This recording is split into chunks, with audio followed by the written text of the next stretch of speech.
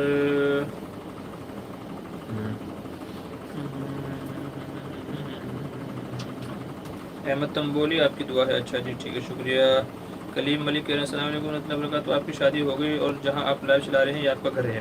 جی ہاں الحمدللہ میری شادی ہو گئی ہے، 2018 میں شادی ہو گئی تھی، اور جی یہ میں اپنے گھر سے ہی لائیو پروگرام کرتا ہوں، کیونکہ گھر پہ وائی فائی اور دوسری بہت ساری سہولیات ہیں، تو اور ہماری جو اہلیہ ہیں وہ سیٹ اپ وغیرہ کرنے میں بہت مدد کرتی ہیں، ہیلپ کرتی ہیں، تو یہ میں پروگرام جو ہے وہ اپنے گھر سے ہی لائیو کرتا ہوں۔ کبھی کبھی دوسری جگہوں سے بھی کر لیتا ہوں، جیسے ہمارے بڑے بھائی کا ہے، یا اور جو ہمارا سیٹ اپ وغیرہ جو ہے ہمارا اسٹوڈیو وغیرہ ہے، تو کبھی کبھی وہاں سے بھی کر لیتا ہوں، لیکن اکثر اپنے گھر سے ہی میں کرتا ہوں چونکہ یہاں سہولیات زیادہ ہیں۔ اچھا منصور عالم کہہ رہے ہیں موسیٰ علیہ السلام کے خادم کے بارے میں جو انعامی پروگرام رکھے تھے کم ہونے والا ہے؟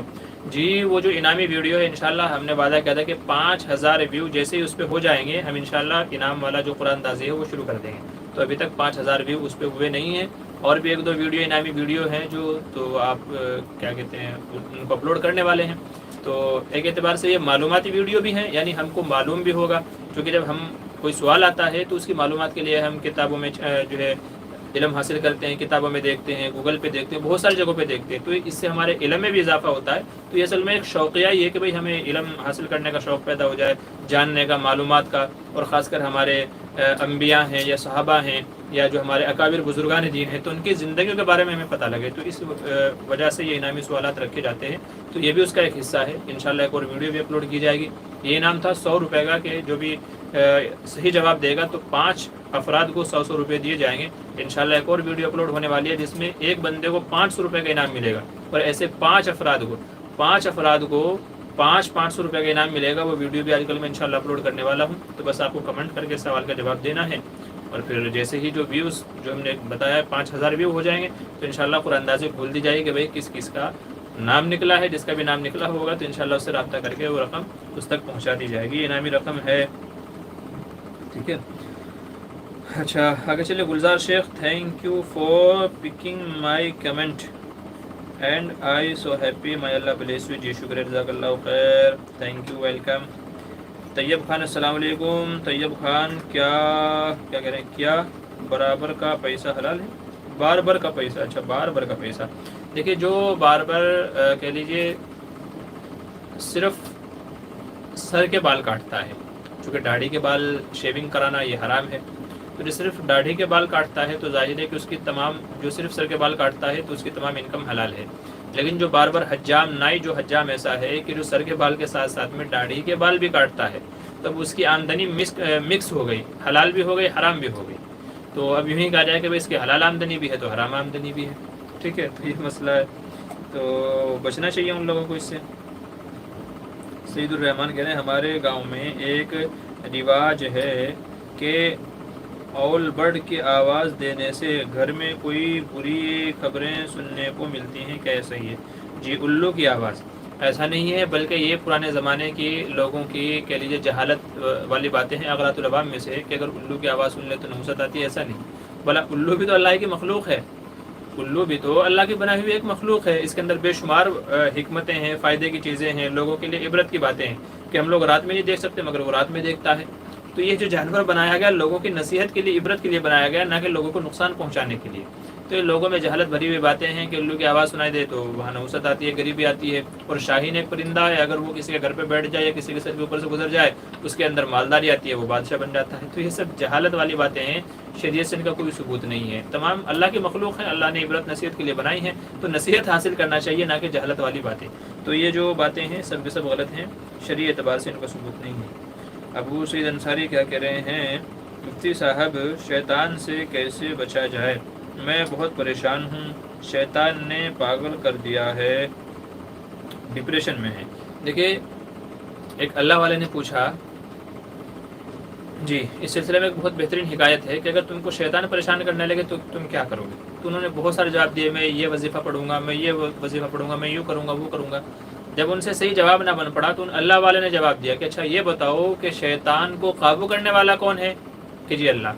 فرمایا کہ بس تم اللہ کی پناہ میں آ جاؤ، شیطان سے اگر بچنا ہے تو اللہ کی پناہ میں آ جاؤ، اللہ ہی کی ذات ایسی ہے کہ جو تم کو شیطان سے بچا سکتی ہے، تو بجائے اس کے تم وظیفے پڑھو، یوں کرو یوں کرو، تو اللہ کی پناہ میں آ جاؤ۔ اور اللہ کی پناہ میں آنے کا مطلب یہ ہے کہ آدمی یوں کہہ دے کہ یا اللہ شیطان مجھے بڑا پریشان کر رہا ہے، یا اللہ میری سے حفاظت فرما، اعوذ باللہ من الشیطان الرجیم ہے۔ اور ایسے ہی اللہ کا ذکر ہے، لا الہ الا اللہ، یہ بہت ہی پاورفل وظیفہ ہے، لا الہ الا اللہ محمد رسول اللہ کلمہ طیب جو ہے یہ بہت پاورفل وظیفہ ہے، تو اس کا زیادہ سے زیادہ ورد کریں، زیادہ سے زیادہ ورد کریں۔ انشاءاللہ امید ہے کہ جو شیطان کی طرف سے ڈپریشن یا جو بھی آپ کو تکلیفیں ہیں انشاءاللہ وہ سب ختم ہو جائیں گی۔ تو اللہ سے اپنا تعلق مضبوط کریں، اللہ سے اپنا تعلق جوڑیں، 5 وقتہ نمازوں کی پابندی کریں، قرآن کریم کی تلاوت کریں، اور باقی جو وقت بچتا ہے وہ ذکر و اذکار میں کریں، اور اللہ سے دعا مانگتے رہیں، اٹھتے بیٹھتے کھاتے پیتے سوتے ہر وقت اللہ سے مانگتے رہیں۔ تو جتنا زیادہ آپ کا اللہ سے تعلق مضبوط ہوگا اتنا ہی شیطان آپ کو بہکا نہیں پائے گا، آپ سے دور بھاگے گا۔ تو جتنا مضبوط آپ کا تعلق ہوگا اتنے ہی آپ محفوظ رہیں گے۔ ابھی آپ کے اوپر ہے کہ آپ اللہ سے کتنا تعلق بنا پاتے ہیں اور کتنا نہیں۔ اچھا آگے چلیے، معراج الدین قاسمی کہہ رہے ہیں ہمارے ہاں کچھ لوگ جانور زیارت پر لے جاتے ہیں، انتظامیہ مالک کو رسید دے کر اپنے پاس جانور رکھ لیتے ہیں، بعد میں قربانی کے لیے لوگ اس جانور کو انتظامیہ سے خریدتے ہیں، ایسے جانور کی قربانی کا کیا حکم ہے؟ جانور زیارت پر لے جاتے ہیں، اس کا مطلب مجھے سمجھ میں نہیں آیا کہ آپ کیا کہنا چاہ رہے ہیں۔ جانور زیارت پر لے جانے کا کیا مطلب ہے؟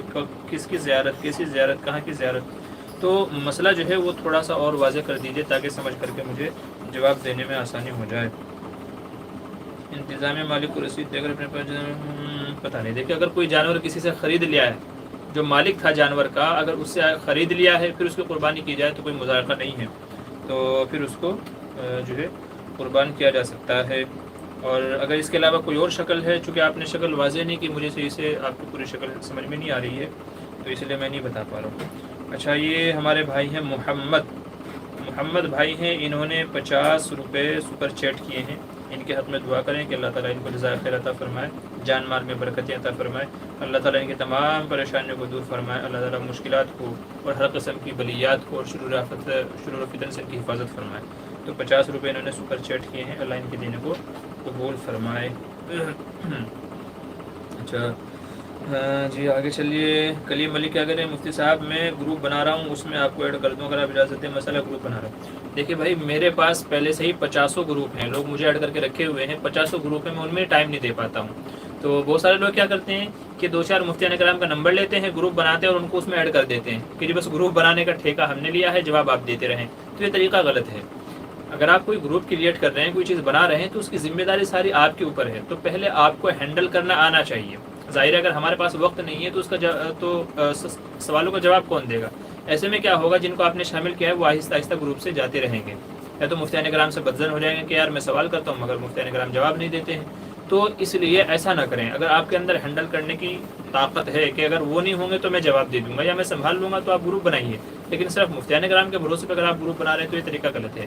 مجھے 50 لوگوں نے جو ہے گروپ بنا کر کے ایڈ کر رکھا ہے، بہت سارے لوگ بنا اجازت کے ایڈ کر دیتے ہیں۔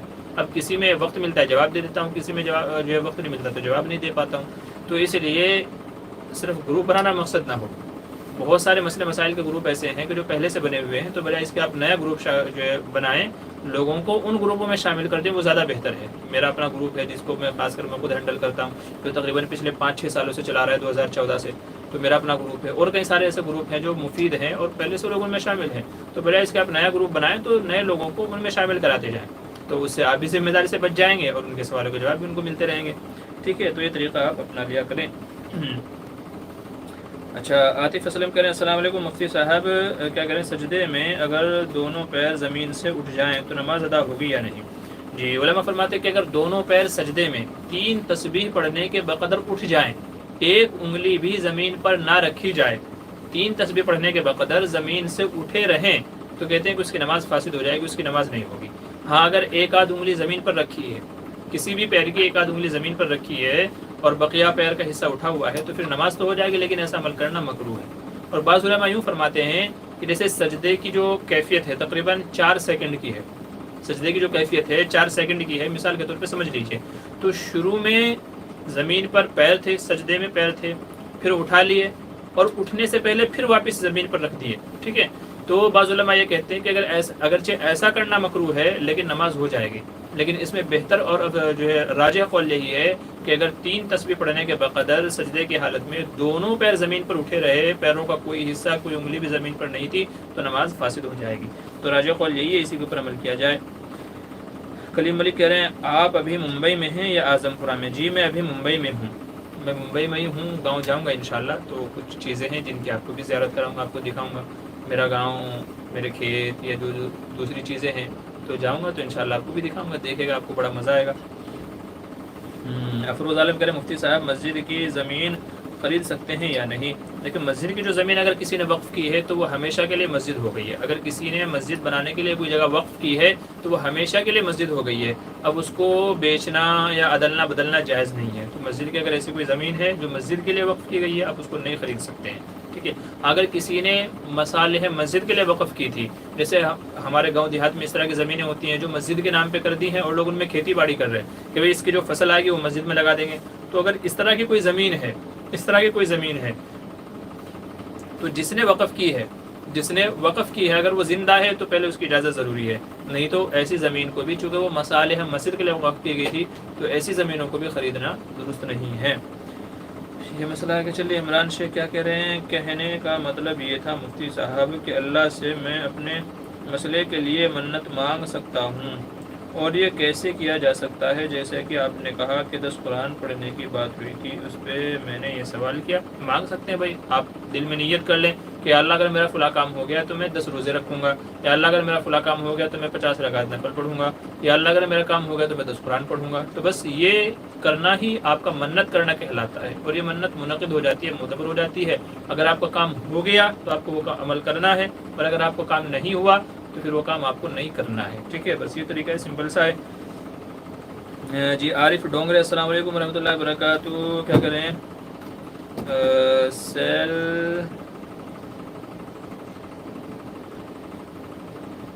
کیا کہہ رہے ہیں؟ آپ نے کیا لکھا ہے بھائی؟ سیلاب زدہ علاقہ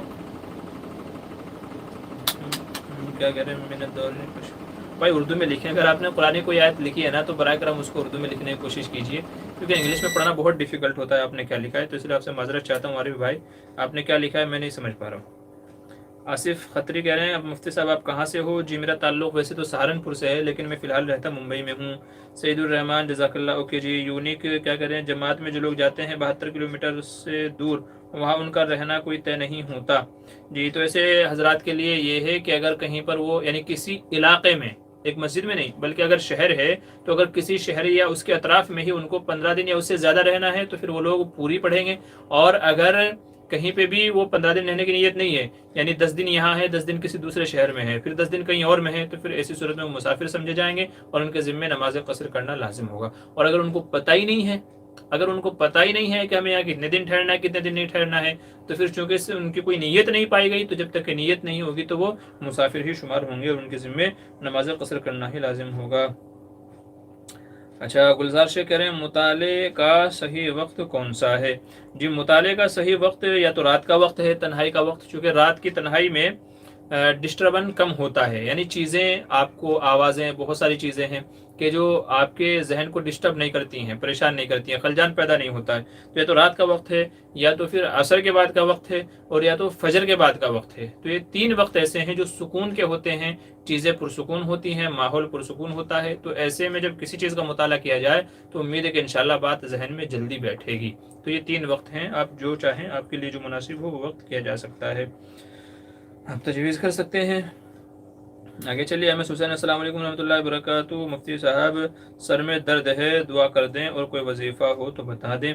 جی ابھی ایک ساتھی کو میں نے سر میں درد کا وظیفہ بتایا تھا، آپ بھی ایسا ہی کر لیں، اللہ تعالیٰ آپ کے جو ہے اس کو شفا عطا فرمائے۔ بسم اللہ لکھ کر کے اپنی ٹوپی وغیرہ جو بھی آپ پہنتے ہوں تو ٹوپی وغیرہ میں بسم اللہ ایک کاغذ پر لکھ کر کے اور اپنا ٹوپی پہن لیا کریں، ٹھیک ہے۔ ایک تو عمل یہ ہے، دوسری یہ ہے اعوذ باللہ الکبیر، ایک دعا ہے نبی کریم صلی اللہ علیہ وسلم نے ارشاد فرمایا کہ بدن کے جس حصے میں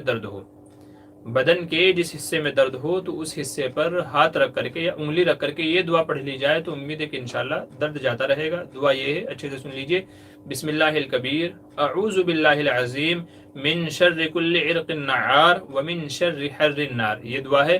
تو اس دعا کو جسم کے جس بھی حصے میں درد ہو، سر ہو، پیر ہو، آنکھیں ہوں، کمر ہو، جو بھی حصہ ہو، تو اسی حصے پر ہاتھ رکھ کر کے یا انگلی رکھ کر کے اس دعا کو پڑھ لیجئے۔ بس ایک ہی بار پڑھنا ہے، زیادہ بار بھی نہیں پڑھنا ہے، ایک بار پڑھنا ہے، بسم اللہ پڑھ کر جو پڑھ لیجئے، تو انشاءاللہ اللہ تبارک و تعالیٰ اس دعا کی برکت سے درد کو ختم فرما دیں گے۔ تو مجرب عمل ہے، حدیث میں بتایا ہوا عمل ہے، آپ ایک بار انشاءاللہ اس کو آزمائیے، یقین کے ساتھ آزمائیے۔ دیکھیں یقین شرط ہے، یقین شرط ہے۔ اگر آپ کو یقین نہیں ہے، اگر آپ کو یقین یہ ہے کہ میڈیسن کھاؤں گا تو درد ختم ہوگا، تو پھر یاد رکھیے آپ چاہے پورا قرآن بھی پڑھ لیجئے تب بھی آپ کا درد ختم نہیں ہوگا۔ تو یقین شرط ہے، اگر آپ یقین کے ساتھ پڑھیں گے کہ نہیں میں پڑھ رہا ہوں تو انشاءاللہ اللہ ضرور ختم فرما دے گا۔ اگر آپ اس یقین کے ساتھ میں پڑھیں گے، آپ یقین مانیے آپ کا درد منٹوں میں ختم ہو جائے گا۔ اور اگر آپ کو یقین نہیں ہے تو پھر میں نے عرض کیا کہ آپ چاہے پورا قرآن کریم پڑھ لیں، درد پھر بھی نہیں جائے گا، کیونکہ حدیث نبی کریم صلی اللہ علیہ وسلم نے ارشاد فرمایا، اللہ تعالیٰ فرماتے ہیں انا عند ظن عبدی بی فلیظن بی ما شاء، میں بندے کے گمان کے مطابق ہوں، بندہ جیسا مجھ سے گمان رکھتا ہے میں فیصلے کر دیتا ہوں، تو جیسا بندے کا مجھ سے گمان ہوگا میں فیصلے ویسے کر دوں گا۔ تو اگر میری ذات پر یقین نہ کر کے کوئی عمل ہوگا تو اللہ اس میں ویسا ہی فائدہ پہنچائیں گے، ٹھیک ہے۔ تو آپ یقین کے ساتھ میں یہ دعا پڑھ لیجئے تو اللہ تعالیٰ ہر درد کو ختم فرما دیں گے۔ بسم اللہ الکبیر اعوذ باللہ العظیم من شر کل عرق النعار ومن شر حر النار، یہ دعا پڑھ لیجئے، انشاءاللہ اللہ تعالیٰ ہر قسم کے درد کو ختم فرما دیں گے جسم کے کسی بھی حصے میں ہو۔ ایم ڈی صداقت کے السلام علیکم مفتی صاحب، ایک خبر موصول ہو رہی ہے کہ ترکی میں جو آگ لگا تھا اس پر قابو پا لیا گیا ہے، دعا فرمائیں کہ اللہ تعالیٰ ترکی والوں کو اس مصیبت سے مکمل نجات فرمائے۔ جی قابو پانے والی خبر تو میرے علم میں نہیں ہے، البتہ جب مجھے معلوم پڑا تو میں نے دعائیں بھی کی اور ایک مختصر سی آڈیو بھی ریکارڈ کی تھی جو ابھی مل نہیں رہی ہے، جس کو میں اپلوڈ کرنے والا تھا کہ بھئی ترکی اس کا مستحق ہے کہ ہم اس کے حق میں دعا کریں، چونکہ پوری امت مسلمہ کی نظریں ابھی اسی کی طرف ہیں۔ یہ کہہ لیجیے پوری امت مسلمہ کا واحد سہارا ترکی ہے، جس کی طرف ہم نظریں جمائے ہوئے ہیں، جس کے اوپر ہم یقین اور بھروسہ کر سکتے ہیں کہ انشاءاللہ وہ واحد ملک ہے، اور اس ملک کے واحد صدر رجب طیب اردغان حفظ اللہ ان کی حفاظت فرمائے، وہ واحد شخص ایسے ہیں کہ جن سے ہم امیدیں لگائے بیٹھے ہیں کہ انشاءاللہ یہی وہ ہے جو امت مسلمہ کی کشتی کو پار لگائیں گے، ہمارے حقوق دلائیں گے، اور ایک انقلاب برپا جو ہے ایک انقلاب برپا کریں گے، ایک انقلاب پیدا کرے گا، اور مسلمانوں کی جو صحیح شناخت ہے وہ دنیا والوں کے سامنے آئے گی۔ آج مسلمانوں کی شبیہ بگاڑ دی گئی ہے، شناخت بگاڑ دی گئی ہے، کچھ سے کچھ سمجھا جاتا ہے، تو وہ شخصیت ہے کہ جو باطل کی آنکھوں میں آنکھیں ڈال کر کے ڈنکے کی چوٹ پہ کہتے ہیں کہ اسلام یہ ہے اور مسلمان یہ ہوتے ہیں۔ تو اس لیے ہمارے ذمہ ہے یہ کہ ہم ان کے حق میں دعا کریں، وہاں کے لوگوں کے حق میں دعا کریں کہ اللہ تعالیٰ یہ آگ یا اس کوئی بھی مصیبت ہو، وہ زمینی آفتیں ہوں، آسمانی بلائیں ہوں، اللہ تعالیٰ ہر آفت سے ترکی اور ترکی والوں کی حفاظت فرمائے، جان کی، مال کی، عزت کی، آبرو کی حفاظت فرمائے۔ اگر واقعی قابو پا لیا گیا ہے تو بڑی خوشی کی بات ہے، بڑی خوشی کی بات ہے، اللہ ہر قسم کے شرور و فتن سے ان کی حفاظت فرمائے۔ اچھا محمد ہارون تیاگی کیا کہنا، السلام علیکم مفتی صاحب، آپ سے دعاؤں کی درخواست ہے، میرے کئی دوستوں نے فرمائش کی ہے۔ اچھا جی شکریہ، اللہ تعالیٰ آپ کی بھی تمام جائز تمناؤں کو پورا فرمائے۔ آپ کے جو دوست و احباب ہیں جنہوں نے دعاؤں کے لیے کہا ہے، اللہ تعالیٰ ان کی بھی تمام نیک تمناؤں کو، خواہشوں کو پورا فرمائے۔ اچھا کیا کہہ رہے ہیں فیاض احمد، السلام علیکم مفتی صاحب کا نمبر مل پائے گا؟ جی نمبر مل جائے گا، ہمارے یوٹیوب چینل کے اباؤٹ میں جائیے گا، اباؤٹ میں نیچے ہمارا ای میل اور فون نمبر دونوں آپ کو مل جائے گا، بڑا آسان ہے۔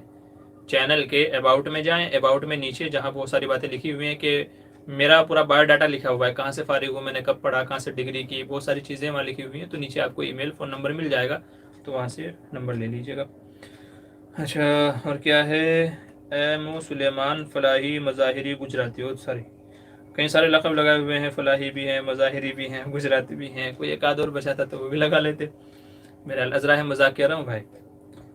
ہاں کیا کہہ رہے مفتی صاحب، کیا آپ کے نکاح مسعود ہوئے، اگر ہوئے تو بچے بھی ہیں؟ جی ابھی تک بچے نہیں ہیں، نکاح مسعود کو ہوئے تو 3 سال ہو گئے ہیں تقریباً، اللہ کی مرضی، اللہ کی مصلحت کہ یہب لمن یشاء اناثا و یہب لمن یشاء الذکور، اللہ جس کو چاہتا ہے جب چاہتا ہے عنایت فرماتا ہے۔ تو الحمدللہ شادی تو ہو گئی ہے، باقی اللہ کی ذات سے امید ہے آپ حضرات بھی دعائیں کریں کہ اللہ تعالیٰ جو ہے جو بھی ہمارے حق میں بہتر ہو، خیر ہو، اللہ تعالیٰ وہ عطا فرمائے۔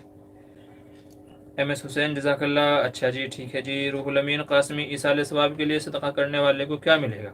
اس کو صدقہ کرنے کا ثواب ملے گا، بھئی جو صدقہ کیا اس کا ثواب اللہ تعالیٰ اس کو بھی عطا فرمائیں گے، لیکن آپ نے دیا ہے، ظاہر ہے کہ آپ کو مال کی محبت نہیں ہے اور آپ نے اللہ کے لیے دیا ہے، اپنے کسی عزیز و اقارب کے لیے آپ نے دیا ہے، تو اس محنت کا اور اس عمل کا انشاءاللہ اللہ تعالیٰ کی طرف سے آپ کو بھی اجر و ثواب ملے گا، تو دونوں کو فائدہ ہوگا، صدقہ کرنے والے کو بھی اور جس کے لیے صدقہ کیا گیا ہے اس کو بھی۔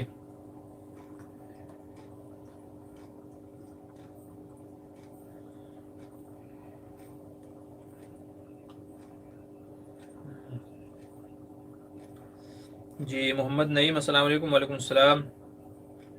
عمران شیخ کیا کریں؟ جی جزاک اللہ خیر مفتی صاحب، برائے مہربانی آپ میرے مسئلے سے واقف ہوں گے تو آپ پلیز، آپ کے علماء سے ماشاءاللہ کافی اچھی خاصی پہچان ہے، میرے مسئلے کے لیے ان سے بات چیت کیجیے، اللہ آپ کو جزاک خیر عطا فرمائے۔ بھائی آپ کو جو بھی مسئلہ ہے تو برائے کرم دوبارہ مجھے یاد دلا دیجیے گا، مجھے دوبارہ لکھ کے بھیج دیجیے گا، تفصیل سے ڈیٹیل سے آپ کو جو بھی مسئلہ ہے مجھے فون کر لیجیے گا یا کمنٹ کر دیجیے گا، تو جیسے بھی مسئلہ ہو آپ کا تفصیلی مسئلہ مجھے دوبارہ بھیج دیجیے گا، کیونکہ یہاں مجھے کس نے کیا کہا ہے تو شاید مجھے کل کو یاد نہ رہے، کیونکہ میری مصروفیات بہت ہیں اور بہت ساری جگہوں پہ مجھے وقت دینا پڑتا ہے، تو میں کبھی کبھی بھول جاتا ہوں، تو اس لیے معذرت چاہتا ہوں، تو آپ کو جو بھی مسئلہ ہے دوبارہ مجھے یاد دلا دیجیے گا انشاءاللہ، تو جیسا بھی جو بھی اس کا وہ ہوگا میں انشاءاللہ آپ کو بتا دوں گا، جو بھی اس کا جواب ہوگا۔ ابو سعید انصاری کہہ رہے ہیں مفتی صاحب شک کا علاج کیا ہے؟ ہمیں تو یہ معلوم ہے کہ میں نے یہ نہیں کیا، زندگی گناہ یا اس کے علاوہ، مگر جب مجھے شک ہوتا ہے تو مجھے ڈر لگنے لگتا ہے کہ میں نے یہ کیا تو نہیں ہوگا، اللہ کا ڈر ہے۔ دیکھیے شریعت میں شک کا اعتبار نہیں ہے، وسوسوں کا اعتبار نہیں ہے، شک ہو یا اس طرح کا کوئی اور چیز ہو، وسوسے ہوں تو یہ سب شیطان کی طرف سے ہوتے ہیں، شیطان آدمی کو گمراہ کرنا چاہتا ہے، زندگی کے اس کو تذبذب میں ڈالنا چاہتا ہے، تو اس لیے شک کا کوئی اعتبار نہیں ہے، تو آپ شک کے پیچھے مت جائیں، بلکہ یقین کے اوپر ایک شریعت میں ایک اصول ضابطہ ہے، الیقین لا یزول بالشک، کہ یقینی جو بات ہے وہ شک سے زائل نہیں ہوتی، ختم نہیں ہوتی، اگر آپ کو یقین ہے کہ میں نے نہیں کیا تو دیٹ از، مطلب یہ بات ختم ہو گئی، اب اس سے آگے کچھ نہیں ہے، جب آپ کو یقین ہے کہ میں نے نہیں کیا تو بات ختم ہو گئی، اب آپ کو نہ معافی مانگنے کی ضرورت ہے نہ کچھ اور کرنے کی ضرورت ہے، ٹھیک ہے، تو جب آپ کو یقین ہے تو پھر ظاہر سی بات ہے پریشان ہونے کی آپ کو ضرورت نہیں ہے، ڈپریشن ہونے کی آپ کو ضرورت نہیں ہے۔ ہاں یہ ہے اگر آپ چاہیں کہ بس بھائی آدمی کو اللہ سے معافی مانگتے ہی رہنا چاہیے، گناہ ہوئے ہوں نہ ہوئے ہوں تب بھی، تو اگر آپ اس نسبت سے آپ اللہ سے معافی مانگتے ہیں تو استغفار کرتے ہیں تو آپ کو کرتے رہیے، اور اگر آپ کو یقین ہے کہ نہیں میں نے کوئی عمل کیا ہے تو وہ بھی انشاءاللہ توبہ سے معاف ہو جائے گا، التائب من الذنب کمن لا ذنب لہ، حدیث میں فرمایا گیا کہ گناہوں سے معافی مانگنے والا ایسا ہے جیسا کہ اس نے گناہ کیا ہی نہ ہو، تو اس لیے اگر گناہ ہوا بھی ہے تو آپ معافی مانگ لیجئے، جب آپ نے پکے سچی نیت سے توبہ کر لی ہے تو انشاءاللہ امید ہے کہ اللہ تعالیٰ اس کو معاف فرما دے گا، تو شک میں آپ کو نہیں جانا ہے، وسوسوں میں آپ کو نہیں جانا ہے، شیطان یہیں سے آدمی کو کمزور کرتا ہے، بہلاتا پھسلاتا ہے اور کشمکش کا شکار بنا دیتا ہے، تو آپ اللہ سے توبہ استغفار کرتے رہیں اور یقین پر جمے رہیں کہ میں نے نہیں کیا تو نہیں کیا، بس بات ختم۔ امید ہے بات سمجھ میں آ گئی ہوگی۔ ایم ڈی ابرار نے ہنسنے والا ایموجی بھیجا ہے، اچھا جی شکریہ جی۔ ایم ایس حسین آمین، اچھا جی ٹھیک ہے جی۔ فیاض احمد کہہ رہے السلام علیکم، میرا رشتہ لگا ہے، دعا کیجیے جی، اللہ تعالیٰ اس کے اندر خیر و برکت کے فیصلے فرمائے، اور جو ہے شادی میں بھی اور اس میں بھی، بس یہ ہے کہ شادی جو ہے وہ سادے طریقے سے کریں تو انشاءاللہ خیر و برکت ہوگی، تو حدیث میں فرمایا گیا کہ برکت والا نکاح وہ ہے کہ جس میں خرچہ کم ہو، تو اگر آپ دنیا بھر کی اسراف فضولیات خرچہ کریں گے پھر دعا کرائیں گے تو پھر شاید دعا قبول نہیں ہوگی، تو اس لیے اگر آپ چاہتے ہیں کہ شادی میں برکتیں ہوں تو پھر جو ہے اس کو وہ کیجیے گا، ٹھیک ہے، سادے طریقے سے انجام دیجیے گا۔ فاتحہ کرنا کیسا ہے ابرار بھائی پوچھ رہے ہیں، فاتحہ صاحب کی کیا مراد ہے وہ ذرا بتا دیجیے گا، اگر آپ کی مراد یہ ہے کہ بھائی کھانا آنے سے پہلے اس کے اوپر سورہ فاتحہ پڑھ کر کے دم کرتے ہیں تو بھائی اس کی ضرورت نہیں ہے، سلف صالحین سے یہ طریقہ ثابت نہیں ہے، حضور سے صحابہ سے طریقہ ثابت نہیں ہے، بلکہ بسم اللہ پڑھ کر کے کھانا یہی برکت کے لیے کافی ہے، تو الگ سے فاتحہ پڑھنا، موم بتیاں لگانا اور آپ کے کیا کہتے ہیں اگربتیاں لگانا اس کی ضرورت نہیں ہے، یہ طریقہ حضور سے ثابت نہیں ہے، تو اس طریقے سے تو درست نہیں ہے، بسم اللہ پڑھ لیں گے کھانے سے پہلے تو انشاءاللہ اسی کے اندر برکت ہو جائے گی جیسا کہ حدیث میں کہا گیا۔ ابو سعید انصاری کیا کہہ رہے ہیں مفتی صاحب حافظ بننے کے بعد قاری بننا ضروری ہے یا عالم بننے کے بعد؟ دیکھیے حافظ بننے کے بعد نہ آپ کے لیے قاری بننا ضروری ہے نہ عالم بننا ضروری ہے، آپ کی چوائس کے اوپر بات ہے، اگر آپ پہلے عالم بننا چاہیں تو عالم بن جائیں، پہلے قاری بننا چاہیں تو قاری بن جائیں، آپ کی چوائس کے اوپر بات ہے آپ کو پہلے کیا کرنا ہے، ٹھیک ہے، تو یہ کوئی ضروری نہیں ہے، کوئی ایسا اصول ضابطہ نہیں ہے کہ پہلے حافظ بنے پھر قاری بنے پھر عالم بنے، یا پہلے حافظ بنے پھر عالم بنے پھر قاری بنے، یہ کوئی ضروری ضابطہ نہیں ہے۔ کتنے ہمارے ساتھی ایسے تھے جو پہلے عالم بنے پھر قاری بنے، کتنے ساتھی ایسے تھے جنہوں نے پہلے قاری بنے پھر عالم بنے۔ تو یہ آپ کی چوائس کے اوپر بات ہے، جیسے بھی آپ کو جو بھی جس میں آپ کو انٹرسٹ زیادہ ہے کہ نہیں مجھے پہلے یہ بننا ہے تو آپ وہ بن جائیے، ٹھیک ہے، تو کوئی ضروری بات اس کے اندر نہیں ہے۔ اچھا، اور کیا ایم ایس حسین، اگر رات کو ہی عشاء کے ساتھ تہجد پڑھنا چاہیں تو وطر سے پہلے پڑھنا بہتر ہے یا بعد میں؟ جی اگر کوئی بندہ پڑھنا چاہے تو پھر وہ بعد میں پڑھے، پہلے نہیں۔ تو اگر کسی کو یہ گمان ہو، جیسا کہ علماء فرماتے ہیں کہ اگر کسی کو یہ گمان ہو کہ وہ تہجد میں نہیں اٹھ پائے گا تو پھر وہ عشاء کے بعد ہی تہجد کی نیت سے جو رکعتیں پڑھ لے گا تو انشاءاللہ وہ تہجد ہی شمار ہوگی، چونکہ عشاء کے فوراً بعد تہجد کا وقت شروع ہو جاتا ہے، اگرچہ افضل وقت ہے آدھی رات کے بعد، افضل وقت ہے آدھی رات کے بعد، لیکن اگر کوئی عشاء کے فوراً بعد بھی پڑھ لے گا تو تب بھی اس کی تہجد ادا ہو جائے گی۔ تو بہتر ہے کہ پہلے وطر ادا کر لیں، پھر اس کے بعد میں تہجد کی نیت سے 4 رکعتیں 6 رکعتیں 8 رکعتیں 10 12 جو بھی اللہ آپ کو ہمت دے استطاعت دے تو آپ اتنی رکعتیں تہجد کی نیت سے پڑھ لیں تو انشاءاللہ وہ تہجد ہی شمار ہوگی۔ تو وطر کے بعد پڑھنا زیادہ بہتر ہے۔ اچھا آگے چلیے، ابرار بھائی کیا کریں، کیا ڈریم 11 میں پیسہ لگانا ٹھیک ہے؟ جی نہیں، جائز نہیں ہے، کیونکہ یہ جوا سٹا ہے۔ یہ ڈریم 11 کیسا ہے اس کے اوپر میں نے باقاعدہ ویڈیو بنائی ہے، تو مزید تفصیل آپ وہاں دیکھ لیجیے گا کہ ڈریم 11 کھیلنا کیسا ہے۔ تو بہرحال جائز نہیں ہے پیسہ لگانا، یہ جوا سٹا ہے جس سے قرآن و حدیث میں منع کیا گیا۔ جی عمران شکر، مفتی وقاص صاحب سے لائیو پروگرام ہو سکتی ہے اپنے چینل پر سہارنپور؟ مفتی وقاص صاحب سے، بھائی مفتی وقاص صاحب کون ہے؟ فی الحال تو میں ان سے واقف نہیں ہوں، آپ ان کا نمبر دیجیے گا، تعارف کرائیے گا تو انشاءاللہ دیکھتے ہیں پھر کیا ترتیب بنتی ہے۔ بہرحال ہمیں علماء سے ملنے میں بڑی خوشی ہوتی ہے، علماء مفتیان اکرام سے ملنے میں ہمیں بڑی خوشی، ہم تو چاہتے ہیں کہ ان سے ملاقات ہو، تو اگر آپ تعارف کرا دیں ملاقات کرا دیں تو ضرور انشاءاللہ ملاقات ہوگی ان سے۔ ضیاء الرحمن قریشی کہہ رہے تدفین کے اجتماعی دعا مانگنا کیسا ہے؟ تدفین کے بعد اجتماعی دعا مانگنا کیسا ہے؟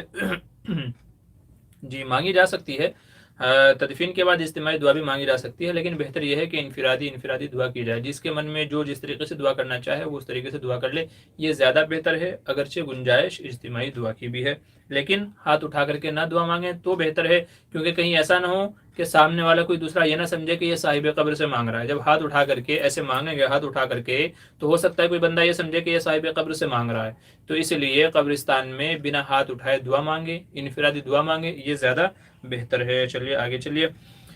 اچھا ہمارے پروگرام کو 1 گھنٹہ ہو گیا ہے، تو بس میں زیادہ لمبا آج نہیں کھینچوں گا، تو کچھ حضرات کے جو سوالات ہیں بس انہیں کا میں جواب دے کر کے انشاءاللہ اپنے پروگرام کو مکمل کروں گا۔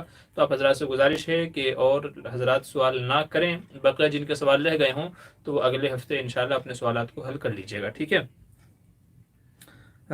کیا کہہ رہے ہیں اے ڈی پی اسلامی کہہ رہے زندہ آدمی کا قرآن خوانی کر سکتے؟ زندہ آدمی کو کیا ضرورت ہے، اس کو بولے کہ بھائی خود ہی قرآن پڑھے۔ ایصال ثواب قرآن خوانی کا مطلب ہوتا ہے کسی کو ثواب پہنچانا، تو جب وہ زندہ ہے تو اس کو خود پڑھنا چاہیے نا، تو خود پڑھے گا تو 1 حرف پر 10 نیکیاں ملیں گی، تو اس کو کہو بھائی خود قرآن کریم پڑھو، جب تک کہ زندہ ہو تو خود عمل کرنا چاہیے، اس کا زیادہ ثواب ہے۔ ہاں جو مر گیا ہے اب وہ عمل نہیں کر سکتا ہے تو اس کے لیے قرآن پڑھ کر کے ایصال ثواب کیا جاتا ہے تاکہ اس کو ثواب پہنچے اور جو آخرت کے معاملات ہیں اس میں اس کے لیے آسانی ہو جائے، تو زندہ آدمی کو خود کرنا چاہیے اور پڑھنا چاہیے۔ جی معراج الدین قاسمی کیا کہہ رہے ہیں زیارت سے مراد بزرگوں کی قبریں ہیں، وہاں لوگ اپنی حاجت پوری کرنے کے لیے جانور لے جاتے ہیں، اس کے بعد وہاں کی انتظامیہ زیارت کے نام پر چھاپی گئی رسید دی جاتی ہے، بعد میں لوگ قربانی کے ایام میں وہ جانور خریدتے ہیں، تو ان کی قربانی کا کیا حکم ہے؟ بھئی ایسے جانور کی قربانی کی جا سکتی ہے، کوئی مذائقہ نہیں ہے۔ اگر ایسے جانور ہیں جو مطلب آدمی منت کے لیے یا اس کے لیے کہیں جا کر کے چھوڑ دے بھئی یہ ان کے نام پہ ہے یہ ان کے نام پہ ہے، ٹھیک ہے، اور وہاں کی انتظامیہ اس کو بیچ دے تو اس کی اجازت ہے، قربانی اس کی بہرحال ہو جائے گی، کوئی مذائقہ نہیں ہے اس میں۔ اگر آپ کو دیکھنا ہو تو آپ گوگل پہ جا کے اردو میں لکھ کر کے سرچ کر سکتے ہیں کہ بتوں یا چڑھاوے کے جو جانور ہوتے ہیں ان کی قربانی کرنا کیسا ہے، تو آپ کو پورا مسئلہ تفصیل سے مل جائے گا کہ میں نے خلاصہ عرض کر دیا ہے کہ ایسے جانوروں کی قربانی جائز کر سکتے ہیں۔ ایم ایس حسین کہہ رہے ہیں اگر عشاء کی صرف 2 نفل پڑھنا چاہیں تو وطر سے پہلے والا پڑھیں یا بعد والا؟ اگر پہلے والا نفل نہ پڑھیں تو بعد والا صرف پڑھنا کیسا ہے؟ بھئی دونوں طرح کی گنجائش ہے، نفل ہے، آپ پہلے پڑھیں تو بھی نفل کا وہی ثواب ہے، بعد والا پڑھیں تو وہ بھی ثواب ہے، تو آپ پہلے والا پڑھیں بعد والا پڑھیں کوئی فرق نہیں پڑتا ہے۔ ہاں اگر آپ ترتیب باقی رکھنا چاہتے ہیں، اگر آپ جو نماز کی ترتیب ہے پہلے 4 سنت ہیں پھر 4 فرض ہیں پھر 2 سنت ہیں پھر 2 نفل ہیں پھر 3 وتر ہیں پھر 2 نفل ہیں، تو اگر آپ ترتیب والا پڑھنا چاہتے ہیں تو پھر بہتر ہے کہ اسی ترتیب سے پڑھیں، 2 سنت 2 نفل 3 وتر، ٹھیک ہے. تو اگر ترتیب وار پڑھنا چاہتے ہیں تو پھر اس طریقے سے ترتیب کو قائم رکھیں, اور اگر ترتیب کی آپ کو نہیں پڑی ہے تو پھر جو چاہے آپ پڑھ لیں. آپ پہلے کے 2 نفل پڑھیں تب بھی وہی ثواب ہے نفل کا, آپ بعد والے 2 پڑھیں تب بھی نفل کا وہی ثواب ہے. تو 2 ہی نفل ہیں تو 2 کا وہی ثواب ہے, جو پہلے کا ثواب ہے وہی بعد والے کا ثواب ہے. ٹھیک ہے, تو یہ طریقہ ہے. اچھا آگے چلیے. فیاض عالم اپنا نمبر سینڈ کیجیے. جی میرا نمبر میرے یوٹیوب چینل کے اس میں سے مل جائے گا, آپ کو نہیں مل پا رہا ہے. اچھا ٹھیک ہے, اگر آپ کو نہیں مل رہا ہے تو نمبر لکھ لیجیے گا 89. میں نمبر بول دیتا ہوں 89. ٹھیک ہے, لکھ لیجیے گا 8923896749. ایک بار پھر سے ریپیٹ کر دیتا ہوں, آپ لوگ لکھ لیجیے گا 8923896749. یہ میرا نمبر ہے. کالنگ نمبر بھی یہی ہے اور واٹس ایپ نمبر بھی یہی ہے, تو اسی پر آپ واٹس ایپ اور دوسری چیزیں کر سکتے ہیں. اچھا محمد ساجد کیا کہہ رہے ہیں, آپ کی شادی کتنی سادگی سے ہوئی تھی؟ محمد ساجد کہہ رہے ہیں کتنی سادگی سے ہوئی تھی. بھائی جو لوگ شامل تھے ان سے پوچھ لیجیے گا, یہ میں کیا بتاؤں گا. جو لوگ شامل ہوئے تھے آپ ان سے پوچھ لیجیے گا. ٹھیک ہے, میں نے تو ولیمہ کیا تھا. ہمارے یہاں سے کوئی برات نہیں گئی تھی. ٹھیک ہے, کوئی برات نہیں گئی تھی, کوئی ہلدی مہندی کی رسم نہیں ہوئی تھی ہماری طرف سے. ٹھیک ہے, جو صحرا پڑھا جاتا ہے وہ بھی کوئی نہیں تھا. شادی بیاہوں میں جو جہیز کا لین دین ہوتا ہے وہ ہمارے یہاں نہیں تھا. ٹھیک ہے, ہم نے صرف ولیمہ کیا تھا. ہمارے ولیمے میں ہمارے سسر صاحب نے ان کی طرف سے جو مہمان تھے ان کو بھی شامل کر لیا تھا, اور ولیمے کا جو خرچہ تھا کچھ انہوں نے اور کچھ ہم نے, دونوں نے ملا کر کے ہمارے اس طریقے سے کام ہو گیا تھا. ہماری طرف سے نہ برات نہ کچھ اور کچھ بھی نہیں تھا. ٹھیک ہے, گھوڑی چڑھنا بینڈ باجا کرنا ہے کچھ بھی نہیں تھا, اللہ گواہ ہے. اور جو ہمارے نکاح میں جو شامل تھے آپ ان سے پوچھ سکتے ہیں. ہمارا نکاح مسجد میں ہوا تھا, جمعے کی نماز کے بعد میں مسجد میں ہوا تھا. اور ہم نے اپنے ایک استاد, ہمارے استاد تو نہیں ہیں لیکن میں ان کو استاد کے درجے میں مانتا ہوں, مفتی اسد صاحب گجرات کے اندر دارالعلوم نام سے جو مدرسہ ہے, تو وہاں پر استاد حدیث ہیں. تو اپنے نکاح کے لیے میں نے ان کو بلایا تھا. جمعے کی نماز کے بعد میں جس مسجد میں امام ہوں اسی مسجد میں تمام لوگوں کو روک کر کے کہ بھائی سنت نوافل بعد میں پڑھ لیں, پہلے یہ نکاح کی مجلس ہے. تو بڑی سادگی کے ساتھ میں نکاح ہو گیا تھا, اور شام میں جو ہے اگلے دن جو ہے وہ ہمارا ولیمہ تھا. اگلے دن ہمارا ولیمہ تھا, تو اسی ولیمے میں سارے کام ہو گئے تھے. تو جو حضرات ہمارے نکاح میں شامل تھے آپ ان سے پوچھ لیجیے گا, اس میں کوئی جھوٹ نہیں ہے, کوئی اس طریقے سے نہیں. تو یہ اس طریقے سے ہم نے اپنا نکاح کیا تھا. اب آپ اس کو جو چاہے وہ سمجھ لیجیے. ٹھیک ہے, ہمارے اپنے حساب سے تو سادگی کے ساتھ ہی تھا, کیونکہ کسی کے اوپر کوئی خرچہ نہیں ہے. ولیمہ سنت ہے وہ ہم نے کیا تھا. اس کے علاوہ کوئی فضولیات اسراف فضول خرچی نہیں ہوئی ہے. لائٹیں جلانا, بھنگڑا کرنا, ہلدی مہندی لگانا, یہ سب چیزیں کچھ بھی نہیں ہوا تھا, اللہ گواہ ہے. ٹھیک ہے, تو اسی طریقے سے لوگوں کو اپنی شادی سادگی سے کرنی چاہیے.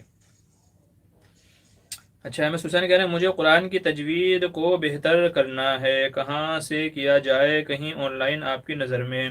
جی دیکھیے بہت سارے ایسے اساتذہ ہیں, بہت سارے ایسے لوگ ہیں جو آن لائن تجوید کے ساتھ میں پڑھاتے ہیں. ٹھیک ہے, تو اگر آپ کو کرنا ہے, بہتر کرنا ہے, تو ان لوگوں سے رابطہ کر لیجئے. اگر کوئی آپ کے رابطے میں نہیں ہے تو مجھ سے رابطہ کیجیے گا, انشاءاللہ پھر میں آپ کو گائیڈ کروں گا, میں آپ کو بتاؤں گا. ٹھیک ہے, تو پہلے تو آپ خود ہی تلاش کریں, اگر آپ کو نہیں ملتا ہے تو پھر انشاءاللہ مجھ سے رابطے کیجیے گا, میں بتا دوں گا. بڑی اچھی کوشش ہے, ہونا بھی چاہیے کہ قرآن ہمارا معجزہ ہے تو اس کو درست کرنے کی اور صحیح پڑھنے کی کوشش کرنی چاہیے, ہم کو صحیح طریقے سے پڑھنا چاہیے. ابو بکر کیا کہہ رہے ہیں, قیامت میں سب شامل ہوں گے زندہ اور مردہ؟ جی ہاں, سبھی شامل ہوں گے. قیامت میں حضرت آدم سے لے کر کے آخری جو آدمی ہوگا, تمام آدمی قیامت میں حشر کے میدان میں جمع ہوں گے, اور ایک ایک بندے سے حساب و کتاب ہوگا. پھر جیسا جس کا حساب ہوگا ویسا اس کے بارے میں فیصلہ ہو جائے گا. جنتی ہے تو جنت کا, جہنمی ہے تو جہنم کا فیصلہ ہوگا. تو کسی کو نہیں چھوڑا جائے گا, کسی کو نہیں بخشا جائے گا, سب کے تعلق سے فیصلہ ہوگا. اچھا جی, کچھ اور سوالات ہمارے ہیں. ٹھیک ہے, تو ان کو کر کے پھر اجازت چاہوں گا میں. ابو سید انصاری جزاک اللہ مفتی صاحب, اللہ آپ کی اور میری ملاقات کروا دے انشاءاللہ. جی ضرور, بالکل, اللہ آپ کی نیک تمنا کو قبول فرمائے. ایم ڈی آصف راؤ کہہ رہے ہیں السلام علیکم ورحمۃ اللہ وبرکاتہ. مفتی صاحب کیا مرد کے لیے داڑھی پر کلر وغیرہ کر سکتے ہیں, اور کون سا کلر کریں؟ محمد آصف, شیر پوری, مظفر نگر. جی دیکھیے, داڑھی میں اگر کلر کرنا ہے تو اس کے لیے سب سے بہتر ہے مہندی لگانا. ہم نے اکابرین کے اپنے بزرگوں کو داڑھی میں مہندی لگاتے ہوئے دیکھا ہے. تو مہندی لگا لیں گے تو داڑھی کا کلر جو ہے وہ ریڈ کلر کا ہو جاتا ہے, براؤن کلر کا ہو جاتا ہے, ریڈ کلر کا. تو داڑھی اچھی لگتی ہے, خوبصورت لگتی ہے. باقی اس کے علاوہ کالا کلر کروانا تو جائز ہی نہیں ہے. اور اگر آپ دوسرا کوئی اور کلر جو ہے کروائیں گے تو بجائے خوبصورتی کو اور بھدا لگے گا. تو اس لیے مہندی لگانا یہ سب سے بہتر طریقہ ہے, اور اس کے اندر بڑی خوبصورتی ہے. تو اگر آپ کے بال وائٹ ہو گئے ہیں یا آپ کالوں کو ہی دوسرے کلر میں بدلنا چاہتے ہیں تو پھر اس کے لیے سب سے اچھا طریقہ کیا ہے کہ آپ مہندی لگا لیجئے. ٹھیک ہے, تو مہندی کلر سب سے اچھا ہے، سب سے بیسٹ ہے۔ اچھا آگے چلیے، کیا کہہ رہے ہیں مفتی صاحب؟ اللہ حافظ جی، ٹھیک ہے، جو حضرات جانا چاہیں بھی جا سکتے ہیں، میں بھی پروگرام کو ختم کر رہا ہوں بس۔ شاہین سولنکی کہہ رہے ہیں مفتی صاحب آپ تھک گئے ہیں، تھوڑا ریسٹ کر لیجئے۔ جی بس میں پروگرام کو مکمل ہی کر رہا ہوں۔ واقعی آپ نے صحیح کہا ہے، تھک گیا ہوں۔ دیکھیے 1 گھنٹہ 10 منٹ ہو گئی ہیں ہمارے پروگرام کو چلتے چلتے، تو بیٹھے بیٹھے بولتے بولتے ہر اعتبار سے تھک جاتا ہوں، لیکن بہرحال ثواب کی چیز ہے، کبھی لوگوں کے اگر مسائل میرے ذریعے سے حل ہو رہے ہیں تو اللہ اسے میری بھی نجات کا ذریعہ بنائے اور آپ حضرات کے علم میں بھی اضافہ فرمائے۔ تو بس میں پروگرام کو مکمل ہی کر رہا ہوں۔ روح الامین قاسمی کہہ رہے ہیں ایک عورت نے ایک بار تھوڑا سا خون دیکھا پھر بند ہو گئی، پھر 4 دن بعد دوبارہ خون دیکھا اور یہ خون کبھی 5 دن اور کبھی 6-7 دن 10-12 دن تک رہتا ہے، اب حیض کا خون کب سے کب شمار ہوگا؟ دیکھیے ایک حیض سے لے کر کے 2 حیض، یعنی 2 حیض، 1 حیض 2 حیض، یعنی پیریڈس جو عورت کے ہیں تو دونوں کے بیچ میں کم سے کم 15 دن کا گیپ ہونا چاہیے۔ ایک پیریڈ سے لے کر کے، ایک ماہواری سے لے کر کے دوسری ماہواری تک کم سے کم 15 دن کا بیچ میں گیپ ہونا چاہیے۔ 15 دن کے بعد جو آئے گا اس کو ہم حیض شمار کریں گے۔ اب آ جاتے ہیں آپ کے مسئلے پر۔ علماء فرماتے ہیں کہ حیض کی کم سے کم، ماہواری کی کم سے کم مدت 3 دن، زیادہ سے زیادہ 10 دن ہے، تو اگر کم سے کم 3 دن آئے تو وہ حیض شمار ہوگا۔ اگر کسی کو 1 دن آیا، 2 دن آیا تو یہ حیض نہیں ہے۔ اگر 1 یا 2 دن آ کر کے رک گیا پھر 15 دن تک نہیں آیا تو یہ حیض نہیں ہوگا، یہ بیماری کا خون شمار ہوگا۔ لیکن اگر کسی عورت کو 1 دن سے لے کر کے 10 دن کے درمیان میں، 1 سے لے کر کے 10 دن کے درمیان میں 2 دن آیا پھر بند ہو گیا، مگر 2 دن کے بعد پھر آ گیا، پھر 1 دن رکا رہا، پھر 2 دن کے بعد پھر آ گیا، تو 10 دن کے اندر رک رک کر کے جو آ رہا ہے، 10 دن کے اندر رک رک کر کے جو آ رہا ہے تو وہ سب کا سب ماہواری شمار ہوگا۔ 10 دن کے بعد جو آئے گا وہ بیماری کا شمار ہوگا۔ تو اگر کسی کو 3 دن سے کم آئے پھر رک گیا اور پھر 15 دن تک نہیں آیا تو یہ بیماری کا خون شمار ہوگا۔ اور اگر کہہ لیجئے کہ اگر کسی کو 15 دن کے بعد بھی آ رہا ہے، ٹھیک ہے، تو پھر وہ بھی بیماری کا شمار ہوگا۔ تو ایک حیض سے لے کر کے دوسرے حیض تک کم سے کم 15 دن کا گیپ ہونا چاہیے، فاصلہ ہونا چاہیے۔ کم سے کم مدت 3 دن ہے، زیادہ سے زیادہ 10 دن ہے، تو 3 دن سے کم ہے تو بھی بیماری ہے، 10 دن سے زیادہ ہے تو بھی بیماری ہے۔ 3 دن یا اس سے زیادہ 10 دن کے اندر جو رہے گا تو وہ کیا ہوگا؟ وہ حیض کا خون شمار ہوگا۔ ٹھیک ہے، تو یہ مسئلہ ہے، امید ہے بات سمجھ میں آ گئی ہوگی۔ آگے ٹائم تو ہو گیا ہے جناب، میں آپ سے پھر سے ریکویسٹ کرتا ہوں، گزارش کرتا ہوں کہ مزید سوال نہ پوچھیں۔ اچھا ٹھیک ہے، ماشاء اللہ، اللہ آپ کو جزائے خیر عطا فرمائے، بہترین معلومات دے رہے ہیں، جی شکریہ، جزاک اللہ، اللہ آپ کو بھی جزائے خیر عطا فرمائے۔ سیفی السلام علیکم۔ وعلیکم السلام۔ پھر مفتی معمور بدر تھم دیا ہے، دل بھی دیا ہے اور بہت سارا کچھ دیا ہے، اللہ آپ کو بھی جزائے خیر دے۔ چلیے آج کا جو ہمارا پروگرام ہے اس کو ختم کرتے ہیں، یہیں پر اس کا اختتام ہوتا ہے۔ انشاءاللہ پھر اگلے ہفتے آپ لوگوں سے ملاقات ہوگی اتوار کے دن، یہ انشاءاللہ یہی ٹائم رہے گا۔ آپ لوگوں کے جو بھی سوالات ہوں گے، جو بھی آپ کو پیش آتے ہیں، تو اپنا روزمرہ کی زندگی کے سوال آپ پوچھ سکتے ہیں۔ تو اگلا جو ہمارا ایپیسوڈ ہے وہ 50واں ایپیسوڈ ہے، جسے ہم سلور جوبلی کہتے ہیں، گولڈن جوبلی کہتے ہیں جی۔ تو گولڈن جوبلی ہے ہمارا اگلا جو ایپیسوڈ ہوگا 50واں، مطلب ہمارا یہ سوال جواب کا جو سلسلہ چل رہا ہے تو یہ الحمدللہ 50 ایپیسوڈ ہو گئے ہیں۔ آپ حضرات دیکھتے ہیں، سیکھتے ہیں، بہت سارے لوگوں کو بہت ساری معلومات حاصل ہوتی ہیں۔ تو دعا کریں کہ اللہ تمام کو سب کے حق میں نافع بنائے، لوگوں کو فائدہ ہو، معلومات ہو اور دین کی باتوں پر عمل کرنا ان کے لیے آسان ہو جائے۔ تو اگلے ہفتے بھی شریک ہوئیے گا اسی طریقے سے جیسے ہر بار ہوتے آ رہے ہیں، اور جو حضرات ابھی نہیں دیکھ پائے تو وہ بعد میں دیکھے گا، پورے پروگرام دیکھے گا، آپ کو بہت معلومات ملے گی، بہت معلومات ملے گی، چونکہ جب آپ دیکھ رہے ہیں جو حضرات جو شروع سے شامل ہیں تو سینکڑوں سوالوں کے جواب ایک پروگرام میں حل ہوتے ہیں۔ تو سوچئے 50 ہمارے ایپیسوڈ ہو گئے ہیں تو کتنے سوالوں کے جواب اب تک کے حل ہو گئے ہوں گے، ٹھیک ہے۔ گولڈن جوبلی کے لیے آل دا بیسٹ شاہین سولنکی جی، شکریہ، جزاک اللہ، بہت بہت شکریہ آپ کی نیک وشز کے لیے، بیسٹ وشز کے لیے۔ جی چلیے، کیا کہہ رہے ہیں مفتی صاحب، بی بی ناراض رہتی ہیں، کیا کریں؟ وہی دیکھیں، اس میں سب سے بہتر یہ ہے کہ جو ان کی خواہشات آپ وجہ معلوم کریں کہ وجہ کیا ہے جس کی وجہ سے ناراض رہتی ہے۔ ان کی کوئی چھوٹی چھوٹی وشز ہیں، خواہشیں ہیں، کہیں گھومنا پھرنا، باہر کھانے کے لیے جانا، یا مطلب کام میں ہیلپ کرنا، یا کیا چاہتی ہیں وہ۔ دیکھیں جب آپ عورت کی مینٹلٹی، اس کی ذہنیت اگر آپ معلوم کر لیں گے کہ میری وائف مجھ سے کیا چاہتی ہے، بیوی مجھ سے کیا چاہتی ہے، ایسے ہی بیوی کو اگر یہ معلوم ہو رہا ہے کہ میرا شوہر مجھ سے کیا چاہتا ہے، اس کا مزاج کیسا ہے، اسے کیا پسند ہے کیا ناپسند ہے، کیسے رہنا کیسے بیہیویئر کرنا، تو اگر یہ چیزیں میاں بیوی ایک دوسرے کی سمجھ لیں تو انشاءاللہ زندگی بھر کبھی لڑائی نہیں ہوگی. اور اگر ناراضگی ہو جائے تو پیار محبت سے منا لیں، کبھی بوسہ دے کر کے، کبھی کچھ کھلا کر کے، کبھی کچھ گفٹ لا کر کے، تو اس طریقے سے آپ منا لیں. ٹھیک ہے، تو بس مزاج کو سمجھنا ضروری ہے. تو مزاج اگر سمجھ جائیں گے انشاءاللہ تو پھر کبھی مسئلہ نہیں ہوگا. شوہر جس کام سے روکتا ہے یا بیوی کو جو چیز پسند نہیں ہے تو آپ جو ہے اپنا وہ چیز ختم کر دیجیے. اگر کوئی عادت ہے جو شوہر کو پسند نہیں ہے تو آپ عادت ختم کر دیجیے. کسی بات سے ناراض ہوتا ہے تو آپ وہ چیز کو ختم کر دیجیے. تو ایک دوسرے کی پسند کا خیال رکھیے، مزاج کو سمجھیے، تو انشاءاللہ چیزیں آپ کے لیے آسان ہو جائیں گی. پیسے کے تعلق سے اگر بات ہے تو ظاہر سی بات ہے کہ بھائی اگر شوہر کی اتنی استطاعت نہیں ہے اتنا دینے کی تو پھر آپ اپنے خرچے کم کر دیجیے. وہ کہاوت ہے کہ بھائی جتنی بڑی چادر ہو تو پیر بھی اتنے ہی پھیلانے چاہیے. تو آپ اپنے شوہر کی انکم کو دیکھیں کہ کتنی ہے، زیادہ ہے یا کم ہے. تو جتنی ہی ان کی انکم ہے اس کے اعتبار سے آپ اپنے ان کے سامنے رکھیں کہ بھائی مجھے اتنے پیسے چاہیے. اگر ان کی انکم ہزاروں میں ہے اور آپ ان سے مانگیں 5,000 10,000 تو ظاہر سی بات ہے وہ کہاں سے دے گا. تو پھر لڑائی جھگڑے ہوں گے ہی. ٹھیک ہے، تو اس لیے پیسے مانگتی ہے بشیر مہر، کہہ رہے ہیں پیسے مانگتی ہے. تو بھائی ظاہر سی بات ہے، دیکھیں عورت کی بھی بہت ساری ضروریات ہوتی ہیں. اس کو کہیں دینا ہوتا ہے، مہمان آ گئے، کچھ وہ ہو گئے، صدقہ خیرات کرنا، تو بہت ساری ضروریات ہیں عورتوں کی.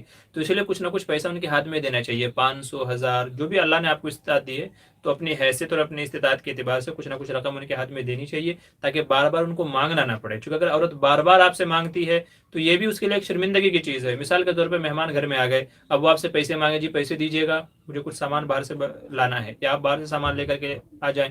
یا کبھی ایسا ہوتا ہے کہ ضرورت کی کوئی چیز آتی ہے بکنے کے لیے اور اس کے پاس پیسے نہیں ہیں، تو وہ ناراض تو ہوگی نا کہ یار اگر میرے پاس پیسے ہوتے تو میں ضرورت کی چیز لے لیتی، مگر جو ان کے پاس پیسے نہیں ہیں. تو بہت ساری وجوہات ہوتی ہیں. تو اس لیے اگر آپ چاہتے ہیں کہ بیوی ناراض نہ ہو تو بھائی اللہ کے واسطے کچھ نہ کچھ خرچے اخراجات وغیرہ ان کو دے کر کے رکھیے تاکہ وہ جب چاہیں جیسے چاہیں اپنے اخراجات میں ان کو استعمال کر سکیں جو بھی آپ کی حیثیت ہے.